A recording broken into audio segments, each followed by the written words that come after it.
మీ business ఏదైనా మీ ఊర్లో promotion చేయాలంటే అది సుమన్ టీవీతోనే సాధ్యం. ఇప్పుడే సంప్రదించండి. జరిగిన ఎన్నికల్లో మనం కూడా చూసాం. ప్రజా తీర్పుని స్వాగతిస్తున్నాం. ప్రజాస్వామ్యంలో అంతిమ నిర్ణయం ప్రజలే కాబట్టి వాళ్ళు ఏం కోరుకుంటున్నారు, ఏమనుకుంటున్నారు అనేది ఈ ఎలక్షన్లో క్లియర్గా అర్థమైంది.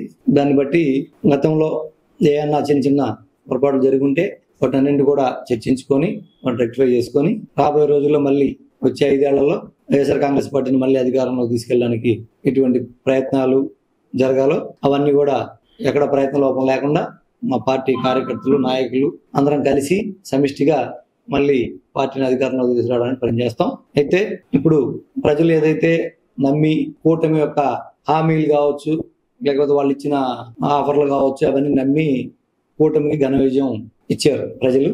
మేము ప్రతిపక్షంగా మేము కూటమి నాయకుల్ని ఇక్కడ గెలిచిన ఎమ్మెల్యేకి కూడా శుభాకాంక్షలు తెలియజేస్తా ఉన్నాం. ఫస్ట్ టైం అసెంబ్లీలో అడుగు పెడుతున్నాం. మీరు కూడా ఏదైతే ఎన్నికల్లో కందుకూరు నియోజకవర్గ ప్రజలకి, నాయకులకి అందరికి హామీలు ఇచ్చారో వాటన్నిటి మీద కట్టుబడి ఆ హామీలన్నింటిని కూడా నెరవేర్చేదానికి మీ వంతు కృషి మీరు చేయండి. న్యాయబద్ధంగా ఉండే అయితే మా సహకారం తప్పనిసరిగా ఉంటుంది. లేదు మాకు అధికారం ఇచ్చారు కదా మా ఇష్ట ప్రకారం మేము చేస్తామంటే మాత్రం అపోజిషన్ గా తప్పనిసరిగా మేము దాన్ని వ్యతిరేకిస్తాం, ఖండిస్తాం, మేము పోరాడుతాం, దాని మీద ఫైట్ చేస్తాం. మా కార్యకర్తల నాయకులకు కూడా మేము తెలియజేస్తున్నాం, ఎవరు అధైర్యపడాల్సిన అవసరం లేదు.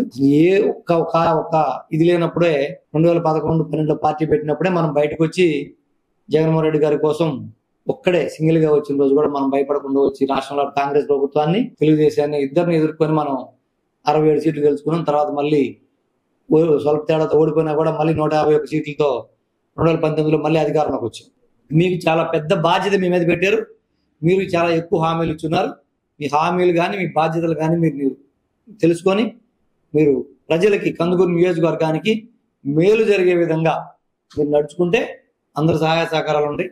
లేదు ఎక్కడైనా వైఎస్ఆర్ కాంగ్రెస్ పార్టీ కార్యకర్తలకు, నాయకులకు కానీ ఇబ్బందులు వచ్చే పరిస్థితి ఉంటే డెఫినెట్ గా మేము ఫైట్ చేస్తాం, మేము పోరాడతాం, మేము అండగా ఉంటాం. నియోజకవర్గ కార్యకర్తల నాయకులు నేను క్లియర్గా హామీ ఇస్తా ఉన్నా. గతంలో లాగా ఉండదని నేను అనుకుంటున్నాను ఇప్పటికి. ఎందుకంటే ఆ జనరేషన్స్ వేరు, ఈ జనరేషన్స్ వేరు. ఇప్పుడు అందరూ చదువుల మీద, వ్యాపారాల మీద, ఉద్యోగాల మీద ఫోకస్ పెట్టి వెళ్ళిపోతున్నారు. కాబట్టి ఏం ఇబ్బందులు ఉండవు అనుకుంటున్నా. ఇబ్బందులు కల్పిస్తే మాత్రం ఎదుర్కొనే దానికి 24/7 మేము సిద్ధంగా ఉంటాం. కార్యకర్తలు ఎవ్వరు కూడా ఎక్కడ ఆధారపడాల్సిన అవసరం లేదు. నియోజకవర్గంలో ఏ క్షణం ఏం జరిగినా అక్కడ మేము ప్రత్యక్షమై 100% మీ సపోర్ట్ నిలబడతామని చెప్పి నేను కార్యకర్తలు, నాయకులు ధైర్యం చెప్తా ఉన్నా. మళ్ళీ డబల్ ఉత్సాహంతో మళ్ళీ మనం 5 ఏళ్ళు అపోజిషన్లో పనిచేద్దాం. మనకు 10 ఏళ్ళు 9 ఏళ్ళు అపోజిషన్లో పనిచేసిన అనుభవం ఉంది. మళ్ళీ 5 ఏళ్ళు పనిచేస్తాం. మళ్ళీ మన ప్రభుత్వం వస్తుంది. ఈ ప్రభుత్వంతో ప్రజలకు మేలు జరిగే విధంగా మన పాత్ర మనం పోషించి ఈ కార్యక్రమాలు, ప్రమాణ స్వీకారాలు, ఈ మంత్రివర్గాలు ఇస్తారని ఇవన్నీ అయిన తర్వాత మళ్ళీ రేపు పెన్షన్ 7,000 ఇస్తామని చెప్తున్నారు. అవన్నీ అయిన తర్వాత మళ్ళీ 1 నెల తర్వాత మళ్ళీ కలుద్దాం. ఇంకా రెగ్యులర్ గా మేము ప్రజలకు అందుబాటులో ఉంటాం, టచ్ లో ఉంటాం. ఎక్కడెక్కడ ఏమేమి మా పాత్ర పోషించాలో అది అసెంబ్లీలో కానీ, జిల్లాలో కానీ, ప్రకాశం జిల్లాలో కానీ, కందుకూరు నియోజకవర్గంలో కానీ, నెల్లూరు జిల్లాలో కానీ మా వంతు సహాయ సహకారాలు పార్టీకి, కార్యకర్తల, నాయకులకి పూర్తిగా అండగా ఉంటామని చెప్పి సందర్భంగా తెలియజేస్తూ